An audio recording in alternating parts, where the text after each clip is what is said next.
Nous sommes au début de 1965 et je commence à manquer de place dans notre appartement. Je rêvais de verdure, je rêvais d'air, d'espace, de projet. Ma vie commençait à prendre une tournure routinière. Ouh là là. C'est-à-dire que je suis prof à plein temps, je fais mes petits produits de beauté que j'écoule en vente privée chez mes collègues ou bien aux amis de mes amis. Mais tout cela n'a plus grand intérêt. C'est répétitif. Ce qui est excitant dans la vie, c'est la recherche, c'est apprendre. C'est tout ce qui nécessite un dépassement de soi, comme vaincre le doute, vaincre la paresse, oser affronter une certaine insécurité, rêver sa vie, sans faire des représentations imagées, sonores, sensorielles. Oh, voilà, se voir en train de, 3 petits points, s'imaginer être confronté à. Eh bien, c'est comme cela que j'ai imaginé le lieu où je souhaitais vivre. Avoir de l'espace pour y pratiquer diverses activités, avoir un accès direct à la nature sans devoir passer par un ascenseur. Cultiver un jardin, avoir des fraises, des chats, un chien, tout ça, oui. Alors j'ai l'idée de vagabonder dans les campagnes, aux alentours de Charleroi, parce que je voulais d'abord définir la région dans laquelle j'aurais envie d'habiter. Et lors de ma deuxième sortie, je me suis trouvée au début d'une allée que je croyais être un cul-de-sac, et au bout de laquelle j'ai eu une apparition. Là, tout abandonné, attendait ma maison coup de foudre. Je l'ai regardée de loin pendant au moins une demi-heure, en essayant de me convaincre que cette demeure n'était pas pour moi parce que ce n'était pas dans mes moyens. Ouais. Alors, étant retombé sur terre, je me suis informé pour savoir si ce village était habité par un notaire. Et c'était le cas. Malheureusement, il n'y a aucune maison à vendre pour le moment dans cette région, me dit le notaire. Et alors que je m'apprêtais à prendre congé, l'idée me vint de lui demander des renseignements concernant la maison abandonnée. Quelle chance m'a pris. Ah, me dit-il, vous êtes intéressé, vous voulez parler de cette vieille demeure du docteur Wouty, qui est mort il y a une quinzaine d'années. Mais figurez-vous que cela fait 10 ans que les héritiers essayent de la vendre. Je suis sûr que si vous en offrez une certaine somme, je suis sûr qu'elle est à vous. Alors pour le fun, j'ai envie de vous dire que la somme qui a été proposée était le tiers de ce que j'avais imaginé. Waouh! Merci la vie. Comme le remboursement hypothécaire équivalait à la moitié du loyer de l'appartement, je ne pouvais trouver meilleure argumentation auprès de mon mari qui ne supportait pas l'idée de s'engager à vie pour acheter des cailloux. Eh bien, ça veut dire que dans quelques mois, j'habiterai ce superbe village de Gerpine. Et mes enfants iront à l'école du village, tout comme moi dans mes Ardennes profondes quand j'étais petite. Avoir un objectif nous redonne des ailes aux pieds. La vie reprend du sens, les émotions se vivent avec plus d'intensité et d'énergie. Tout cela circule en nous et autour de nous. J'étais fébrile comme un écureuil. J'allais pouvoir faire des projets d'aménagement et de décoration. Vous comprenez pourquoi je n'ai pas investi dans les cartonnages de Karine Longchamp. Mais j'avais mieux à faire. J'allais apprendre tous les métiers. Car l'homme avec lequel j'avais engagé ma vie était d'accord d'assumer le remboursement hypothécaire. Quant à l'aménagement, il faudrait que je me débrouille. J'allais donc devoir payer de ma petite personne. Dans ma tête, cette maison, je la voyais finie, ayant mis en valeur tout son potentiel. C'était une gentilhommière de 15 pièces, avec comme dépendance une écurie sur la droite, un garage sur la gauche et des baraques à poules et à cochons à l'arrière du bâtiment, qui pourraient être utilisés comme abri ou pergola pour mes futures fêtes champêtres, pour mes garden parties. Ah, cela allait être féerique, grandiose, impressionnant. Puis ma mère a débarqué un dimanche matin, alors que nous venions de recevoir les clés, et que l'objectif de la journée était de faire la liste hiérarchisée des travaux urgents, des travaux nécessaires, des travaux de convenance, des travaux pour le plaisir et pour l'esthétique. Elle est sortie de sa voiture, elle a levé les yeux, elle était tellement stupéfaite qu'elle en a oublié de nous dire bonjour. Mais ma petite fille, tu vas y laisser ta peau dans cette baraque. Heureusement que la jeunesse est insouciante, sans quoi le monde s'arrêterait de tourner. Or, combien de fois n'ai-je pas pesté sur l'intransmissibilité des apprentissages? Il me semblait que, pour que le monde soit plus harmonieux, nos expériences devraient s'inscrire dans notre ADN et alimenter ainsi les générations successives. Mais je prends conscience à l'instant, aujourd'hui, voilà, que cela relève plus du diable que du divin. Heureusement que je ne voyais pas cette maison avec les yeux de ma mère, parce que je serais retourné directement dans mon appart à Charleroi. Durant quelques mois, les week-ends furent plus joyeux que productifs. Nombreux étaient les amis qui proposaient leurs services. Mais comme le maître des lieux n'avait pas hérité d'un couteau suisse dans chaque main, il ne savait pas s'improviser organisateur de chantier.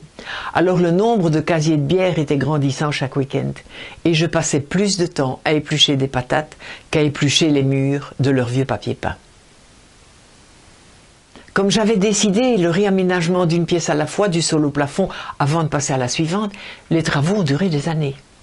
Et sur la liste des urgences, le premier point est de restaurer la cuisine, pour la rendre plus ou moins opérationnelle. La cuisine équipée, ce sera pour plus tard.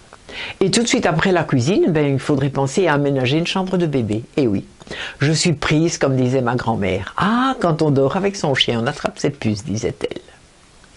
Et la naissance était prévue pour le mois d'octobre. J'avais 6 mois devant moi pour m'exploser dans la décoration. Alors certaines femmes achètent des aiguilles à tricoter et des pelotes de laine. Eh bien, moi j'achète des foreuses et des scies sauteuses.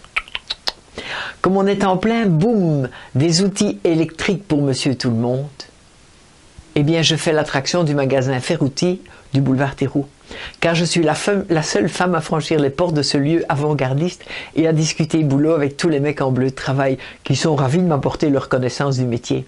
Et comme je suis bon élève, je progresse très vite. Et comme j'aime les défis, rien ne m'arrête. Je décide que pour la chambre du bébé, une trop grande hauteur de plafond est déconseillée, d'autant plus que le chauffage central ne sera installé que l'année prochaine, et que j'installerai provisoirement un radiateur à bain d'huile. Alors je me fais livrer par camion une dizaine de plaques de cette nouvelle matière appelée aggloméré.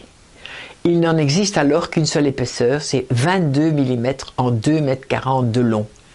Et chaque plaque pèse un bœuf.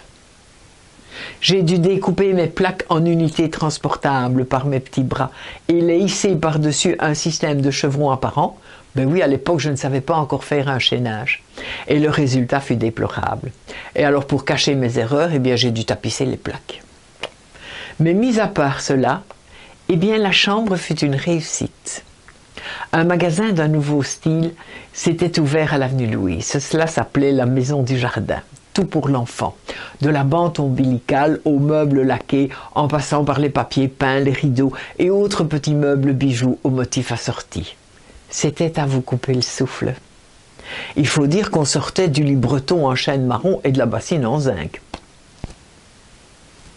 Alors ma mère, eh bien, elle a cassé sa tirelire pour m'offrir la chambre complète en laqué blanc. Et de mon côté, j'ai entrepris de fabriquer le papier peint au pochoir en parfaite adéquation avec ma petite tirelire à moi. Et 50 ans après, j'ai encore le petit tabouret de référence qui me sert maintenant au jardin pour enlever mes mauvaises herbes. Dans le grenier de ma belle-mère, j'ai découvert 2 berceaux, l'un immense, avec une crosse d'1,80 m de haut, que j'ai décapé, repeint et garni de 20 mètres de plumetis blanc. C'était féerique. Il donnait l'impression d'être en apesanteur dans la pièce. Et le second berceau, plus petit, plus rond, plus ramassé, que j'ai garni de Vichy à petits carreaux roses et blancs. Celui-là était destiné au rez-de-chaussée de la maison, là où on avait décidé d'installer un poêle à partir du mois de septembre. On a passé tout ce premier hiver dans 2 pièces chauffées, la cuisine et une sorte de petit salon où on faisait tout. Notre chambre n'avait pas encore bénéficié d'un aménagement plus confortable. Et personnellement, eh bien, je me rhabillais pour aller dormir. Il gelait dans toutes les pièces, car les châssis étaient terriblement défectueux et laissaient passer la bise partout où le mastic avait rendu l'âme. J'ai heureusement découvert la couverture électrique. Mais l'avantage des chambres froides est que les scènes de ménage sont très éphémères. Ben oui, il faut se mettre en cuillère pour se réchauffer. Et cette insidieuse promiscuité est plus rapidement opérationnelle que la position du missionnaire. Ou éventuellement la brouette de Zanzibar, mais qui par commodité ne se pratique que l'été quand il fait chaud. Le grand jour de l'accouchement n'était plus qu'à une semaine, mais le docteur n'était pas rassuré. J'avais pris 25 kilos, et cela sciemment. Étant au régime en permanence, je m'étais dit qu'être grosse pour être grosse, autant en profiter. D'où je m'offrais 100 grammes de praline Léonidas tous les jours en revenant de l'école. J'étais tellement gonflée que je ne savais plus mettre mes chaussures. Et il était exclu à l'époque d'arriver en sandales pour donner cours. Alors je me suis acheté des mocassins blancs pour homme, en taille 43. Et j'ai terminé ma grossesse et le mois qui a suivi avec cela aux pieds. Quand on attend son premier enfant, on avance vers l'inconnu, avec l'appui de toutes les femmes de la famille, qui en conspiration vous vantent les bienfaits et les plaisirs de la maternité. Et de plus, le corps médical vous maintient dans l'illusion de l'accouchement sans douleur. Laurence Foresti en parle si bien de cette conspiration du silence envers la jeunesse, qui pourrait décider de faire la grève de la procréation, si on l'informait avec précision sur la partie immergée de cet iceberg qu'est l'accouchement. Durant 9 mois, on est centré sur soi, sur ses sensations, ses apparences physiques, ses sautes d'humeur, ses sautes émotionnelles, ses bobos, ses envies, ses dégoûts. Et à l'instant même où ce petit fruit sort de notre ventre, les douleurs de l'accouchement se dissipent instantanément. Et plus rien d'autre n'existe que lui. Il devient le centre de tout notre intérêt, tout tourne autour de lui, de sa respiration trop courte ou trop longue, ou pas assez audible, ou apparemment inexistante. Idem pour ses gazouilles et ses pleurs dans toute la gamme de do mineur ou majeur. On ne fait plus que s'occuper de lui, le nourrir, le laver, le changer, le bercer, l'écouter, vivre dans le silence pour ne pas le réveiller. Et on n'a plus de temps de s'occuper de soi, de se mettre du vernis sur les ongles, de prendre rendez-vous chez le coiffeur pour entretenir sa coloration, de faire une soirée avec les copines pour décompresser. Non, on commence à ressembler à notre mère dans ses plus mauvais jours. Et le mari regarde cela d'un très mauvais œil.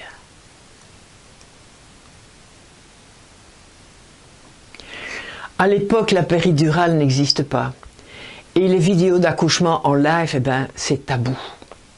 Alors on obéit comme des veaux. On fait tout ce qu'on nous dit, et cela du mieux qu'on peut. Pendant que 10 pères Dieu fixent vos orifices les plus intimes, qui, indépendamment de votre contrôle, émettent des bruits, des odeurs et des humeurs dégoulinantes.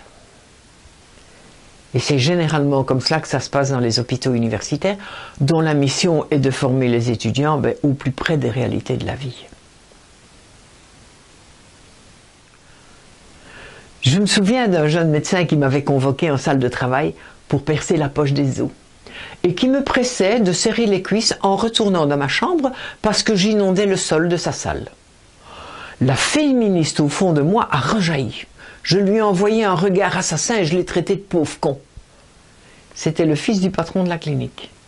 Mais ma remarque a fait le tour de l'hôpital, car le jeune con n'avait pas non plus la cote auprès du personnel. À l'époque, on ne nous mettait pas le bébé tout mouillé sur le ventre, non, on le lavait. On l'emmaillotait tout serré comme une momie. Et c'est comme cela que mon petit zouzou atterrit dans mes bras. Sa frimousse toute chiffonnée ressemblait à ce que pourrait être ma mère à 80 ans. C'était très émouvant. Mais je n'avais personne avec qui partager cela. Durant la nuit, l'infirmière avait essayé à 4 reprises de joindre le père de notre futur enfant pour annoncer le commencement du travail. Mais le téléphone restait muet. Il était, paraît-il, tellement angoissé qu'il avait dû décompresser avec ses copains et beaucoup de chopes. Alors c'est vers 11 heures le lendemain matin qu'il est apparu dans l'embrasure de la porte, les yeux rougis et le visage bouffi d'alcool. Et bêtement, j'étais contente de le voir et de lui présenter mon cadeau. Bêtement. La cerise sur le gâteau fut ma rentrée à la maison. Comme mon mari prenait sur ses heures de boulot pour venir me chercher à la maternité après les 10 jours réglementaires et me reconduire à la maison, il était convenu qu'il me déposerait devant la porte et repartirait travailler directement. Je fis donc mon entrée seule dans la maison avec mon couffin. Il faisait glacial dans le corridor en marbre. et j'avais hâte de me retrouver dans la seule pièce chauffée de la maison. Mais hélas, le poêle n'avait plus été allumé depuis quelques jours. La cuisine et le séjour étaient un véritable foutoir. Chargé de vaisselle sale et comble de la désolation, les cendres retirées du fourneau gisaient à même le sol. J'ai éclaté en sanglots. Je me sentais prise au piège d'une situation qu'il me faudra assumer avec une téméraire véhémence, sous peine de devenir une mauvaise mère et de reproduire chez mon enfant le traumatisme de l'abandon que j'avais connu moi aussi quand j'étais petite. Au secours, la vie.